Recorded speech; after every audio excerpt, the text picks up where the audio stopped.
After dinner, there are still two more cups of wine, and you can see where those are in your Haggadah and place them accordingly.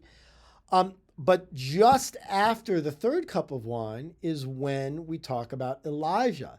And this is another one of the parts of our service that makes kids ask. Going back to our four questions, it's something that we do differently than on any other night.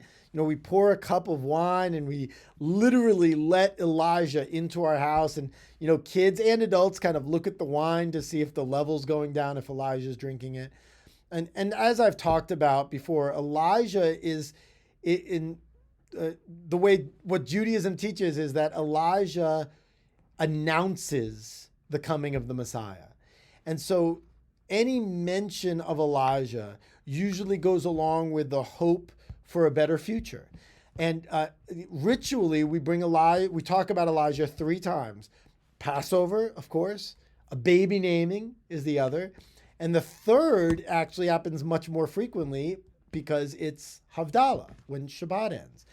And the reason it's done during Havdalah is the idea is that when the Messiah comes, it will always be Shabbat. If it is always Shabbat, that means it's never Havdalah. And so the song, when we invoke Elijah's name, not just on Havdalah, but on the night of Passover too, Eliyahu Hanavi, that melody is actually meant to be a little bit somber. Because by singing it, it means Elijah hasn't yet brought about the Messiah. Now, this ties into the holiday in such a powerful way. Because if we are taking seriously not just the gift of freedom that we have, but the responsibility of freedom that we have, then it is our job in some ways to bring Elijah in. One thing I did at a past seder, and I'm not very crafty, I used technology to help me make some labels, is I took some tin cans, some Altoid tin cans, and they could be anything, but something that was just small and flipped up. And I picked the Altoid because it had a reflection, the surface of it, when you open it, it reflects.